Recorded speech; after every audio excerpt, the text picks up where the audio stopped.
Hola, ¿qué tal? Buenas noches. La Cámara de Representantes acaba de autorizar al presidente Juan Manuel Santos para que convoque el plebiscito para la paz, que según ha anticipado el jefe de Estado, se realizará en el país el domingo 2 de octubre, en una sesión que se convirtió en una fiesta con globos, con serpentinas. Los representantes votaron 127 a favor y 15 en contra de la realización de este proceso. Tras la jornada en la Cámara, el tema se discute en este momento en el Senado, de lo que pasa a esta hora en el Legislativo y de las primeras horas de cese el fuego bilateral y definitivo. Les hablaremos en esta emisión de CMI. Comenzamos.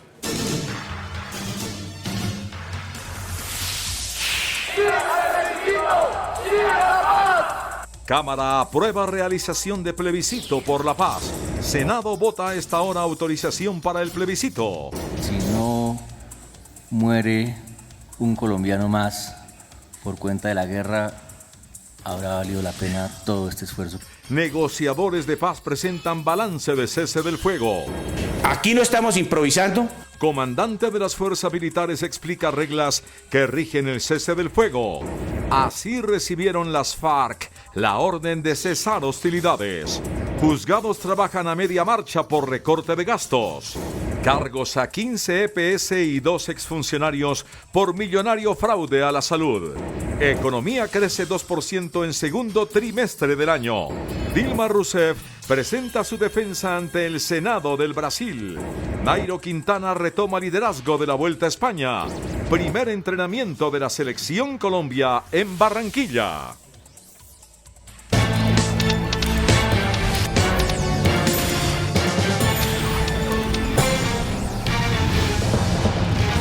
A esta hora, la plenaria del Senado avanza en la discusión sobre la convocatoria del plebiscito para la paz, que ya fue autorizada por la Cámara de Representantes. Tras el debate, los senadores deberán votar si también autorizan esta convocatoria hecha por el presidente Juan Manuel Santos. En el Senado, un periodista de CMI, Carlos Ruiz, nos cuenta. No, Carlos, ¿qué tal? Muy buenas noches. ¿Qué pasa en este momento? Erika, muy buenas noches y televidentes. El Senado de la República acaba de aprobar por 71 votos a favor y 21 en contra, en su gran mayoría el uribismo, el informe que presentó el presidente, es decir, le ha dado aprobación y ha rendido concepto favorable el Senado de la República por amplia mayoría a la decisión del presidente Juan Manuel Santos de convocar para el 2 de octubre el plebiscito por la paz. El senador Carlos Fernando Galán llevó la vocería de Cambio Radical en esta reunión. ¿Qué nos puede informar usted a los televidentes de CMI de lo que ha pasado en esta sesión que tuvo al principio una oposición del Centro Democrático? Bueno, la decisión es muy importante porque esto es un trámite en el proceso de paz, digámoslo así. El presidente decidió pedirle a los colombianos que sean los que tengan la última palabra sobre los acuerdos, es decir, sí o no a este acuerdo. Y para eso decidió utilizar el mecanismo del plebiscito. Para poderlo hacer el plebiscito tenía que pedirle al Congreso la autorización para convocarlo, o lo que se aprobó en el Congreso es esa autorización. Entonces ahora ya sigue el trámite para que el 2 de octubre los colombianos puedan expresarse a favor o en contra del acuerdo que se firmó en La Habana. El senador Carlos Fernando Galán fue el eje de un tema político aquí en la plenaria del Senado, porque como se ha venido discutiendo en las últimas horas, el vicepresidente Germán Vargas Lleras dijo vamos a votar sí al plebiscito, pero hizo algunos reparos al capítulo de la justicia. El senador Carlos Fernando Galán dijo 3 veces para terminar su discurso: Cambio Radical votará sí el plebiscito.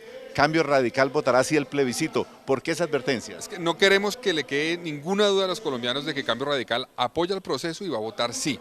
Lo que también queremos que le quede claro a los colombianos es que cuando haya preguntas que hacer, cuando haya inquietudes que presentar, pues Cambio Radical las va a presentar, es lo responsable, en aras a mejorar el acuerdo, a garantizar que el acuerdo realmente llegue a la paz, que realmente las FARC cumplan lo que se estipulan los acuerdos, y eso requiere que no seamos, digamos, unos borregos que simplemente aprobamos todo, sino que miramos qué es lo que nos están presentando, presentamos inquietudes, decimos que eso se puede mejorar de esta forma, de otra forma, y eso lo vamos a seguir haciendo. Con todo respeto, los acuerdos no se pueden mejorar ya. No, la implementación sí, la reglamentación de esos acuerdos sí. Recuerde que el Congreso aprobó un sistema para traer aquí los proyectos de ley y también traer los actos legislativos, donde se podrán hacer modificaciones a los proyectos que traiga el gobierno, siempre y cuando tengan el aval del gobierno. Nosotros podemos presentar, aterrizar, digamos, eso, darle vida jurídica a esos acuerdos, es la responsabilidad que tendremos, y en eso habrá que ser muy cuidadoso para que las reglas queden claras. Pero entonces puedo decir, Cambio Radical vota sí al plebiscito por la paz, pero con reservas. No. Votamos sí al plebiscito y vamos a ser muy cuidadosos para garantizar que la reglamentación que nos traigan realmente lleve a la paz. Muchas gracias. El senador Carlos Fernando Galán de Cambio Radical en esta información desde el Senado de la República. CMI, la noticia. Muy bien, don Carlos, gracias por esta información. Entonces, el Senado aprueba también la autorización del plebiscito al presidente Juan Manuel Santos. Hace pocos minutos ya lo había hecho la plenaria de la Cámara de Representantes. También los legisladores habían aprobado la realización del plebiscito y hay que decir, en una particular y emotiva sesión. Wilson Moreno, buenas noches. Detalles de lo acontecido en la Cámara. Así es, buenas noches para usted y para todos los colombianos en el país. Pues una verdadera fiesta lo que se vivió en la plenaria de la Cámara de Representantes. Globos de todos los colores representando a los partidos políticos que tienen asiento aquí en la corporación y además vivas en favor de la paz. Todos, al unísono, respaldaron el plebiscito que previó la convocatoria del presidente Juan Manuel Santos. Veamos en el siguiente informe los detalles de esta histórica votación aquí en el Salón Elíptico de la Cámara de Representantes. Así, con el himno nacional, como ha ocurrido en muy pocas ocasiones, se inició la plenaria extraordinaria de la Cámara de Representantes. Los globos blancos, rojos, verdes, azules y amarillos, en representación de los partidos que tienen asiento en la corporación, sirvieron de marco para la histórica votación. Yo sí quiero una paz sin quitarle la vida a nadie. Quiero una paz que nazca de nuestros corazones, que seamos capaces de perdonar a nuestro contradictor y no insultarlo cada vez que le recordamos que tuvo X o Y amigos. También la oposición trajo sus símbolos, unos dummies de alias Timochenko y alias Iván Márquez, en representación de las posibles curules de las FARC que ocuparían en el Parlamento. No son solamente las 26 curules, es la obligación del Estado de financiar los grupos asociativos que tienen las FARC. Al final, la explosión de confetis y papel picado se apoderaron del Salón Elíptico, dándole la bienvenida a la aprobación del plebiscito por la paz convocada por el presidente Juan Manuel Santos. Una votación de 127 votos a favor y 15 en contra que respaldan la refrendación para el próximo 2 de octubre. El ministro del Interior anunció que mañana se conocerá la pregunta que votarán todos los colombianos el próximo 2 de octubre en el marco del plebiscito por la paz. Esa es toda la información desde la Cámara de Representantes. Wilson Moreno, CMI La Noticia. Wilson, muchas gracias. Feliz noche. Y de otra parte, el presidente Juan Manuel Santos señaló que la paz que hoy inicia con el cese del fuego definitivo es la victoria de las fuerzas militares. El presidente Juan Manuel Santos agradeció a todos los miembros de las Fuerzas Armadas al asegurar que por ellos hoy se está hablando de paz. Gracias, soldados de la patria, gracias, policías de la patria, gracias, señores comandantes. Esta paz que hoy comienza con este cese al fuego es la paz de ustedes. El presidente Santos, al inaugurar el Centro de Rehabilitación Inclusiva para miembros de la Fuerza Pública, les reiteró que nada deben temer porque su futuro lo diseñará el gobierno y nunca estuvo en la mesa de negociaciones con las FARC. No seré el presidente que vaya a abonar el terreno para su debilitamiento. El Centro de Rehabilitación es un moderno hospital para atender a los miembros de la Fuerza Pública con discapacidad, donde un total de 130 profesionales militares y civiles pueden atender a 1.200 usuarios al año. Y de otro lado, el equipo negociador del gobierno explicó el significado del cese del fuego definitivo con la guerrilla de las FARC. Aseguran que no habrán más sacrificios de vida y en Colombia se acaba la guerra con ese grupo guerrillero. A pocas horas del inicio del cese al fuego definitivo, los negociadores del gobierno explicaron la importancia de este paso que califican como un acuerdo verdaderamente histórico. No es propaganda, no queremos caer en la retórica. A mí me parece que es realmente un hecho enorme. Y en particular que estarán sintiendo las familias de los soldados, de los policías que heroicamente han brindado su vida, como dijo Sergio Jaramillo también, miembros de las FARC que han muerto y población civil. El 80% de quienes han fallecido en el conflicto son civiles. Si no muere un colombiano más por cuenta de la guerra, habrá valido la pena todo este esfuerzo que hicimos todos estos años. Y uno se pone a pensar, ¿qué es lo que nos pasa a veces los que opinamos tanto desde la comodidad de la casa, desde la comodidad de un club, lo que conversan jugando golf o tomando whisky? ¿Qué es lo que, a quién es que realmente va a ayudar y va a darle la oportunidad de una vida distinta? Pues pues a la gente que ha vivido la guerra. El general Jorge Enrique Mora, otro de los negociadores, asegura que la disidencia por parte de algunos guerrilleros de las FARC es algo que tienen claro puede suceder. Pero el Ministerio de la Defensa, el Gobierno Nacional, las fuerzas militares, la Policía Nacional, desde ya está atenta a enfrentar las circunstancias que aspiramos sea de un grupo minoritario. La canciller señala que se está analizando la posibilidad de que se firme el acuerdo final de paz ante la Asamblea General de las Naciones Unidas en Nueva York en septiembre. Por su parte, el general Juan Pablo Rodríguez, el comandante de las fuerzas militares, entregó un parte de normalidad en las primeras horas del cese del fuego bilateral. Señaló que la decisión de callar los fusiles no es producto de la improvisación. Aquí no estamos improvisando, yo les quiero decir, aquí tenemos todos los protocolos absolutamente establecidos, 32 protocolos para que todas las actividades que hacen parte del acuerdo sobre el cese al fuego y de hostilidades bilateral y definitivo entre el Gobierno Nacional y la FARC se cumplan de una manera estricta. Las fuerzas militares suspendieron las operaciones ofensivas contra las FARC. La guerrilla, además de detener las acciones violentas, debe empezar a reagrupar sus frentes para estar listos y empezar a desplazarse hacia las veredas acordadas con el gobierno desde el día del acuerdo final. La FARC tiene que identificar unas rutas de desplazamiento para que en coordinación con el Gobierno Nacional se produzca la movilización de esas comisiones, misiones y unidades tácticas hacia sus frentes. Los documentos contemplan las sanciones para quienes no cumplan con el cese bilateral. Y dentro de la gravedad de lo que haya ocurrido, pues con Naciones Unidas seguirán poniendo las sanciones. La más grave es por fuera del proceso, en manos de la justicia ordinaria. El gobierno espera que las FARC entregue a los menores reclutados antes de la firma del acuerdo final. Los guerrilleros de las FARC, que en pocas semanas dejarán las armas, recibieron con esperanza la orden del cese del fuego bilateral emitida por el secretariado de esa organización. Con amplia expectativa llegaron los guerrilleros de base a los lugares de reunión para escuchar la orden que recibieron de Timochenko desde La Habana.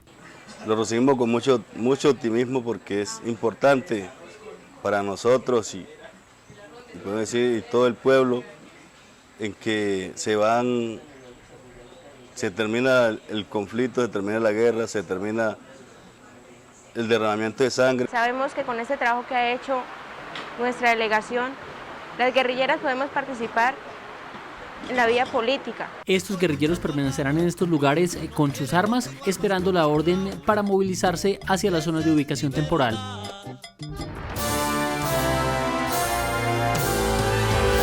A media marcha están operando los juzgados en todo el país por falta de recursos. Al menos el 80% de los despachos están afectados por el plan de austeridad decretado por la Judicatura.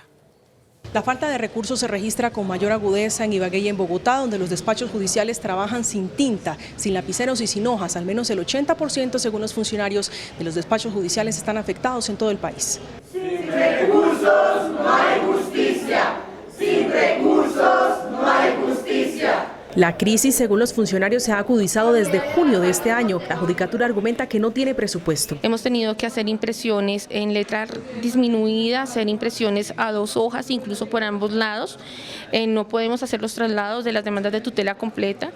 Nos toca también, tenemos muchos problemas con los incidentes de desacato para poder correr los traslados. Los funcionarios han tenido que sacar de su propio bolsillo dinero para comprar insumos para los despachos judiciales. Toners, papel, esferos y demás elementos para el trabajo del uso diario de los despachos. En algunas sedes de Medellín también se registra la misma situación. La defensa del secretario privado de Presidencia, Bernardo Moreno, pidió a la Corte Suprema revisar su condena luego de que varios de los testigos, exfuncionarios del DAS, denunciaran presiones para declarar en su contra. La solicitud de revisión tiene como base la demanda presentada por la exdirectora de operaciones del DAS, Marta Leal, y los capitanes Jorge Lagos y Fernando Tavares, exdirectores de inteligencia y contrainteligencia, que dicen haber sido coaccionados y presionados por la Fiscalía para que se incriminaran y sirvieran como testigos en otros procesos. En estos 3 testimonios de estos exfuncionarios del DAS, quienes siempre observamos una contradicción entre lo que decían en los estrados judiciales, cuando decían que toda la actuación del DAS había sido legal, y los preacuerdos y el principio de oportunidad que habían logrado con la Fiscalía. El abogado también pedirá a la justicia atención sobre el proceso de los exfuncionarios Edmundo del Castillo y César Mauricio Velázquez para evitar que la Fiscalía utilice estos mismos testigos. La Contraloría formuló cargos contra 2 exfuncionarias del Ministerio de Protección Social y 15 EPS por un millonario desfalco al Sistema de Salud Nacional. La Contraloría General formuló los cargos de responsabilidad fiscal por un desfalco a la salud de por lo menos 50.914 millones de pesos. Según el organismo de control, las 2 exfuncionarias y las 15 EPS habrían hecho recobros para el pago de medicamentos que no estaban en el plan obligatorio de salud. Este grupo se extralimitó al auditar y levantar las glosas impuestas por el nuevo encargo fiduciario Fidufosiga 2005. Advierte además que una de las exfuncionarias del entonces Ministerio de la Protección Social aparentemente pidió dinero para favorecer con el recobro a las EPS. Recibía comisiones de un grupo de contratistas y excontratistas. Los implicados tienen hasta 10 días para presentar descargos ante la dirección que adelanta las investigaciones fiscales. En un foro organizado en el Congreso de la República se analizaron soluciones a la problemática de los habitantes de calle, especialmente en la ciudad de Bogotá. Una de las propuestas es crear zonas de concentración para atender a esta población vulnerable. El Procurador General calificó como dramática la actual situación de los habitantes de calle, especialmente en Bogotá, y dijo que está demorada la implementación de la Ley 1641. Una omisión, una falta de reglamentación de la ley, y eso está en cabeza del Ministerio de Salud. Ahí hay una omisión del Gobierno Nacional de proveer los recursos. El ministro de Salud advirtió varias preocupaciones. Tema de tuberculosis, VIH-Sida, enfermedad mental y enfermedades transmitidas sexualmente. El alcalde de Bogotá anunció recursos para atender a los habitantes de calle. La pasada administración invirtió 80.000 millones de pesos en habitantes de calle. Nosotros estamos invirtiendo más del doble, 162.000 millones de pesos. Para el distrito la rehabilitación tiene altos costos. En Colombia uno puede decir que puede valer 60, 70 millones de pesos una rehabilitación de este tipo. Durante el foro hubo molestias de algunos comerciantes con el alcalde Enrique Peñalosa porque se están afectando con la presencia de habitantes de la calle en varios sectores de la ciudad. Precisamente la Alcaldía de Bogotá presentó el nuevo modelo de atención en salud para los habitantes de calle. Se dispondrán de unidades móviles, psiquiatría y especialistas que harán el acompañamiento para buscar que algunas de estas personas dejen la adicción a las drogas. Según estudios del distrito, el 92% de los habitantes de calle en Bogotá son adictos a las drogas. El nuevo modelo de atención en salud se especializará en el tratamiento de esa problemática. Tenemos consultorios fijos, 10 consultorios, tenemos un equipo de psiquiatras y un equipo de psicólogos. Además, habrá un programa ambulatorio para atender a quienes deciden no asistir a centros especializados. Aunque desde hace 4 años se trabaja en centros de consumo controlado de sustancias como la marihuana, argumentando que así se reduce la adicción a drogas fuertes como el bazuco, la alcaldía Peñalosa descartó esta opción. No hay ninguna evidencia científica que permita decir que darle drogas a las personas consumidoras pues va a ayudar a su adicción, antes por el contrario. No hay ninguna evidencia científica y por eso nosotros no vamos a suministrar drogas. Desde la intervención del Bronx se han atendido a 2.500 personas.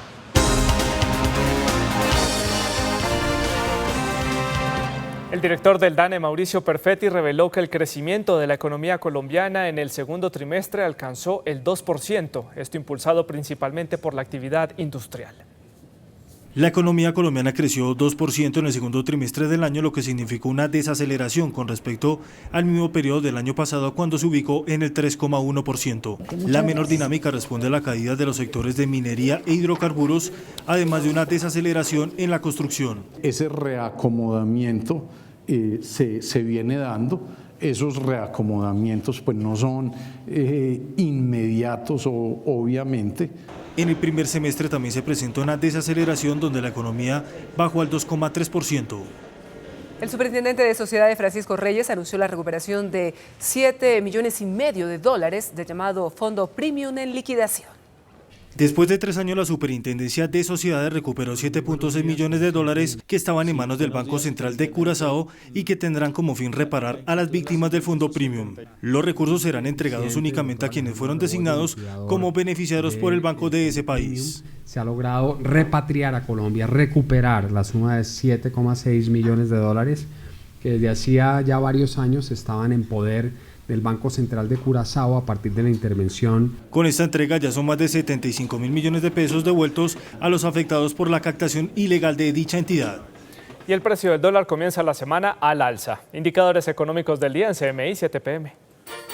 La tasa representativa del mercado que regirá para mañana martes será de 2.924 pesos con 29 centavos. Los profesionales del cambio compran la divisa en 2.780 pesos y la venden en 2.810 pesos. Un euro cuesta 3.232 pesos con 20 centavos. La libra de café en Nueva York se cotizó a $1 con 45 centavos. El azúcar se transó en 20,63 centavos de dólar la libra. El barril de petróleo WTI se cotizó en $46 con 96 centavos. Una acción de Ecopetrol cuesta 1.320 pesos. El índice de capitalización de la Bolsa de Valores de Colombia bajó 0,10% a 1.371 puntos. La acción de Preferencial Avianca fue la que más subió, con una valorización de 2,85% a 2.530 pesos. La acción de Almacenes Éxito fue la que más cayó, con una pérdida de 1,13% a 14.000 pesos.